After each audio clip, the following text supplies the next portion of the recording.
Ya tenemos aquí en vivo a nuestro compañero Cristian Arias. Él es miembro de Marcha Patriótica Colombia y nos vino a acompañar un rato en la tarde de hoy. Muy buenas tardes, Cristian. Muchas gracias por venir. Buenas tardes. Como siempre, un gusto compartir aquí en A Voz Patria, en Radio Con Aguante. Bueno, ahora somos colegas. No, yo no soy periodista. Sigo siendo un analista político. Bueno, no está bien, pero se han puesto una audición allí en Hispan TV, que está muy buena. A ver, ¿por qué no nos cuenta qué día van, a qué hora? Estamos haciendo un streaming que se llama Monoblog, con la coconducción con Daniel De Vita, el Dani WD, tratando temas de actualidad, y tratando de hacer un análisis de la realidad latinoamericana y global, con una perspectiva crítica, una perspectiva desde el sur global. Con entrevistas y como tratando de darle como un estilo actual con lo que viene pasando con los streamings, con una idea más de que si se quiere profundizar en algunos análisis, ¿no? Más que simplemente sentarnos a conversar y que sea muy fluido, pero de menos contenido. Estamos buscando algo ahí. Estamos en la búsqueda todavía. Ahí está. ¿Y qué días van? Y estamos saliendo por streaming los días miércoles a las 22 horas, así que si buscan ahí Monoblog Stream por las redes sociales nos van a encontrar. Se pueden suscribir al canal de YouTube para que les lleguen las alertas y ahí nos van a encontrar. Y también, si no se pueden conectar o si por ahí ven la señal de Hispan TV, la van a poder ver los jueves a las 20 horas y en sus sucesivas repeticiones, porque aparecen varios. Se repite. Sí. Uh-huh. Hay que decir que Hispan TV sale por Telecentro. Ah, mira, no sabía eso. Sí, sale por Telecentro. Tenemos un gran amigo que está en Hispan TV, que es Sebastián Salgado. Sí. Es amigo de esta casa, y la verdad que nosotros estamos muy orgullosos de que Sebastián salga con nosotros, porque es un periodista de fuste, además es profundamente analítico y arriesgado, ¿no? Y muy arriesgado. Muy arriesgado. Tiene la audacia de ir a conocer los conflictos de primera mano muchas veces. Exacto, va allí al lugar, ¿no? Cristian, muchas cosas han pasado en este año, ¿no? Que la verdad creo que nunca fue tan patente esa frase vieja, que hay días que parecen años y hay años que parecen días, ¿no? Uh-huh. Ha pasado de todo en esta Argentina y también en nuestra patria grande, ¿no? Nosotros recién comentábamos fuera del aire de tu nota, esa tan exitosa que tuvimos la suerte de hacer aquí en La Voz Patria, a 48 horas de las elecciones en Venezuela, y que todavía sigue dando vuelta y que se han puesto en tela de juicio. Y yo me había olvidado de decirlo, pero en el día de ayer el señor Machado, creo que es, ¿no? Corina Machado es la ideóloga. Sí, Juan Guaidó apareció diciendo algunas cositas por ahí. Sí, pero el que se presentaba para presidente de la derecha era Edmundo González Urrutia. Bueno, el señor Edmundo González ayer pidió el asilo político en España, ¿no? Fue recibido, parece, allí. Bueno, no sé qué va a pasar con eso, pero bueno, esto es como para arrancar. ¿Cómo está viendo usted la cosa? A ver, como dirían por ahí, a los hechos me remito. Claro, ¿no? Claro. Yo creo que hay algunos hechos importantes de este año para destacar, o incluso como antecedente, sobre todo en esta cuestión más regional que involucra sobre todo a Venezuela y que ha generado tantas tensiones entre los distintos gobiernos, ¿no? Y es que esos gobiernos antes de la elección habían tenido un acercamiento con Venezuela, y yo creo que hay que destacar incluso el caso colombiano, porque ni bien asume Petro en el 2022, la primera medida que toma es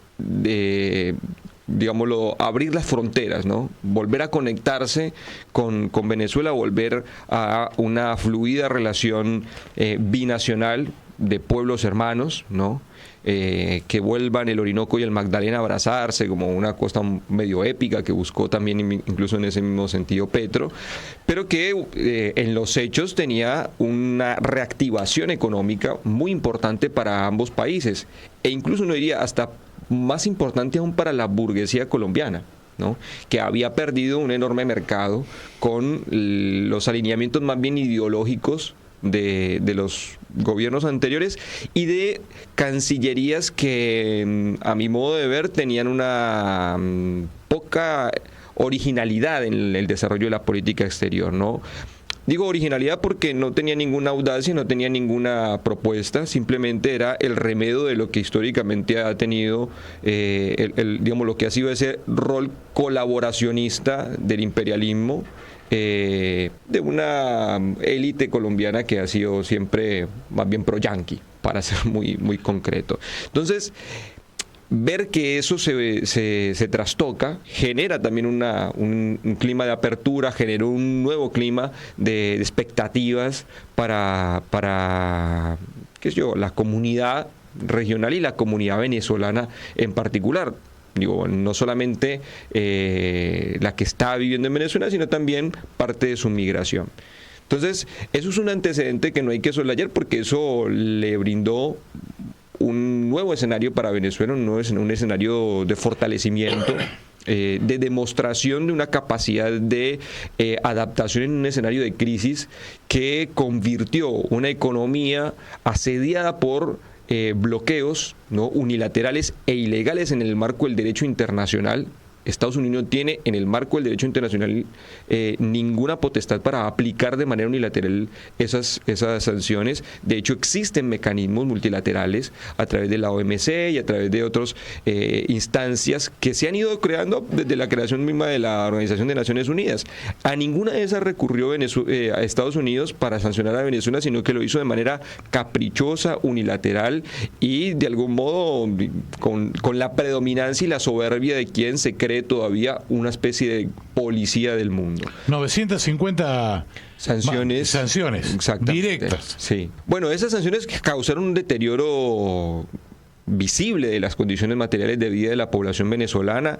Parte de eso explica la migración masiva de venezolanos y venezolanas, que muchos tratan de soslayar, y eso lo hemos dicho ya incluso en otras ocasiones acá.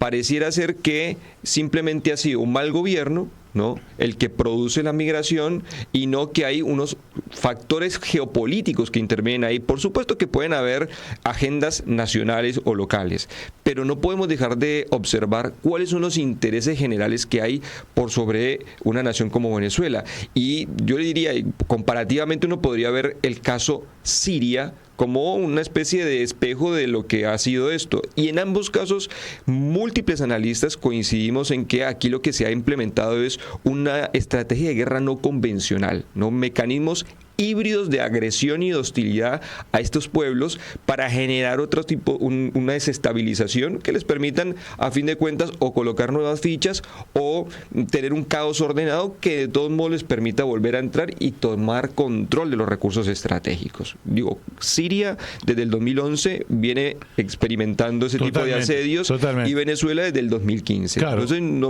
el caso de Siria es paradigmático, ¿no? Porque nunca pararon. Jamás pararon. No. De todo tipo fue.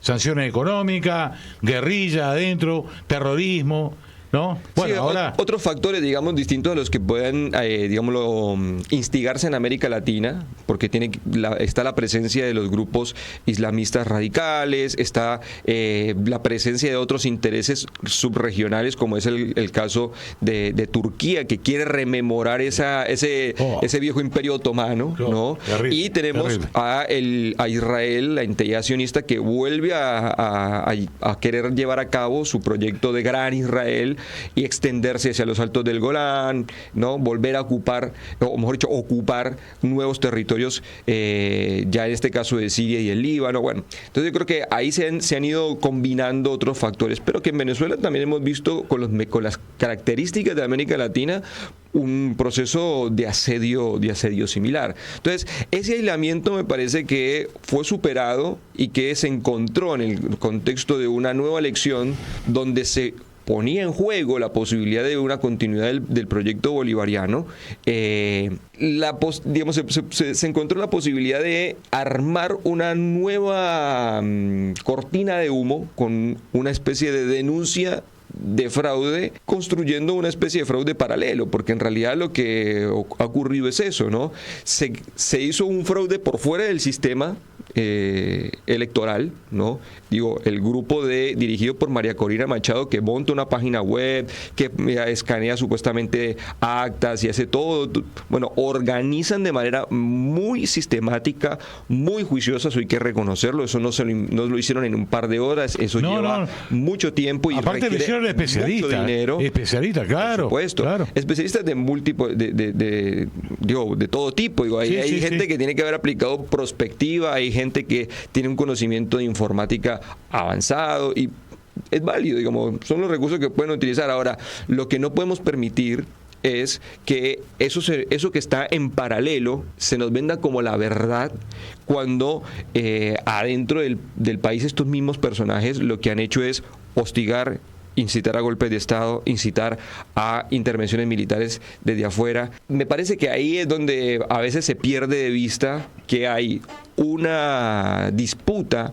ideológica también por desmantelar un proyecto bolivariano que ha estado en crisis, que ha cambiado el rumbo de sus políticas o que se ha tenido que adaptar política y económicamente a ese clima de crisis, desde luego, no hay que negarlo, pero que no podemos dejar de decir que han sido los factores de desestabilización los que más han hecho mella en las condiciones de vida y en el deterioro, digamos, de esas sociedades, que vuelvo y digo, hoy encuentran un nuevo cauce de recuperación económica, ¿no? De reactivación y de perspectiva de continuidad, porque ahí es donde está el grave problema.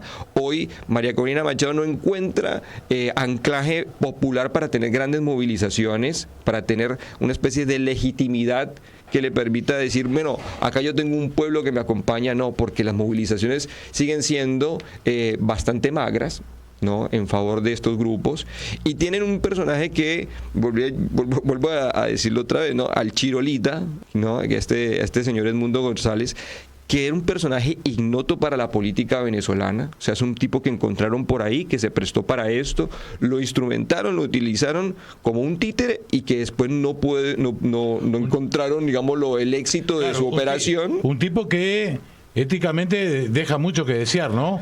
Es un hombre que de los servicios de inteligencia norteamericanos, que trabajó con ellos en El Salvador, digamos, que tiene antecedentes para poder hacer esto que vos decís, ¿no?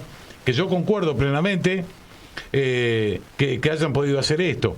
Ahora bien, una vez que Venezuela, que el pueblo venezolano, el gobierno venezolano toma esta actitud, empiezan los problemas con los países gobernados por el progresismo, como en el caso de Colombia, el caso de Brasil, concretamente, ¿no? El tema de Lula allí, también, que ha traído mucha discusión dentro del propio PT, ¿no? Algo que nosotros no hacemos, no participamos de la interna, pero es un dato de la realidad que lo tenemos que decir, que eso está en discusión, está en plena discusión. Bueno, nuestro compañero Bismar Vega, de Brasil, lo manifestó en la última columna que él hizo ya hace un par de semanas.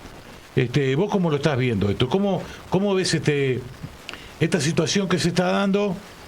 Que el diálogo no está roto, que se sigue conversando, incluso creo que hoy son una de las vías por el cual se está hablando por este tema del gendarme argentino preso en Venezuela.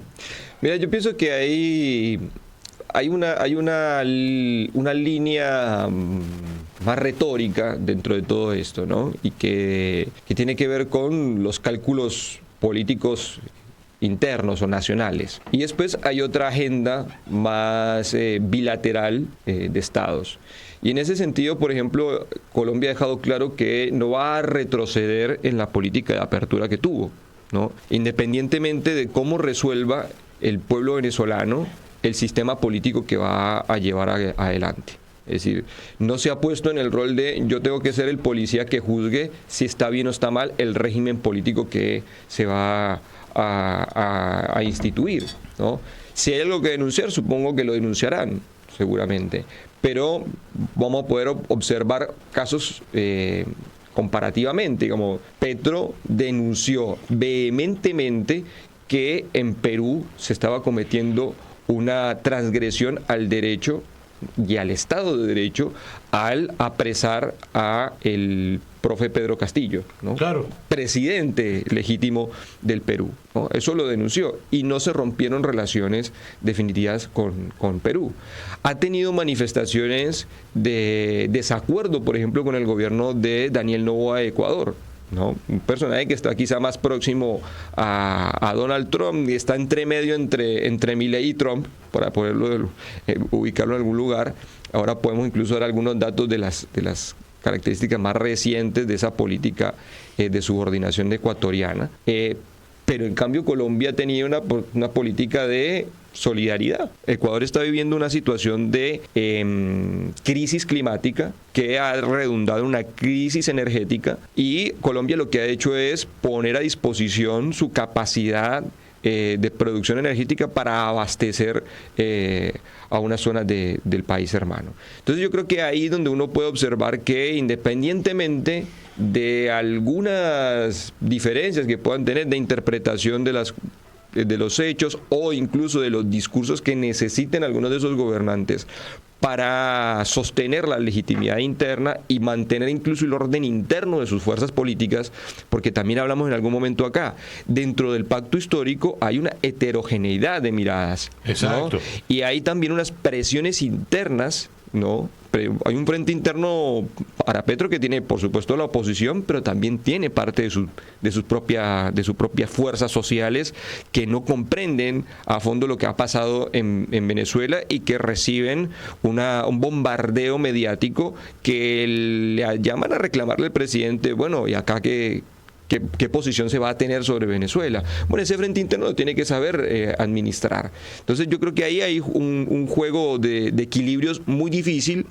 Yo que quisiera que hiciera, por supuesto, tener una posición mucho más firme, esclarecedora, pedagógica, ¿no? Pero creo que ha buscado igualmente una posición en la que no deja de denunciar los bloqueos y que esos bloqueos son una actitud unilateral de Estados Unidos. Eso no me parece menor, y eso es parte incluso de la característica de la política exterior colombiana, porque su primer rasgo es una política diversificada, ¿no? Una política que ya no solamente se subordina a Estados Unidos, sino que busca otros vínculos. Ya no es el respis polum, sino combina el respis similia. Me relaciono con mi vecindario, con mis pares, busco alianzas hacia el sur global, y por otra parte también aplico una política exterior disruptiva, ¿no?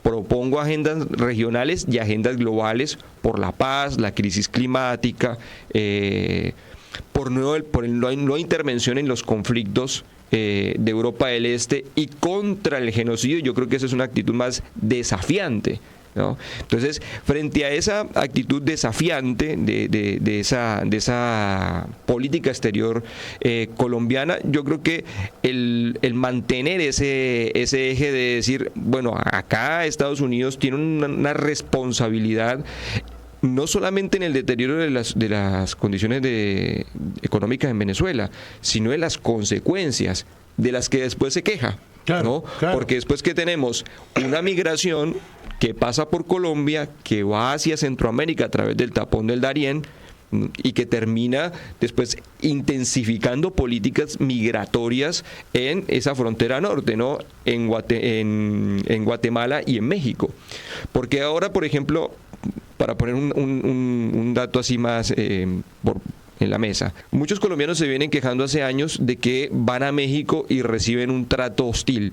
en migraciones. Viajando por avión, les piden un montón de requisitos, etcétera. Muchos terminan siendo deportados o devueltos, no pueden vacacionar o hacer las actividades que tenían planificadas.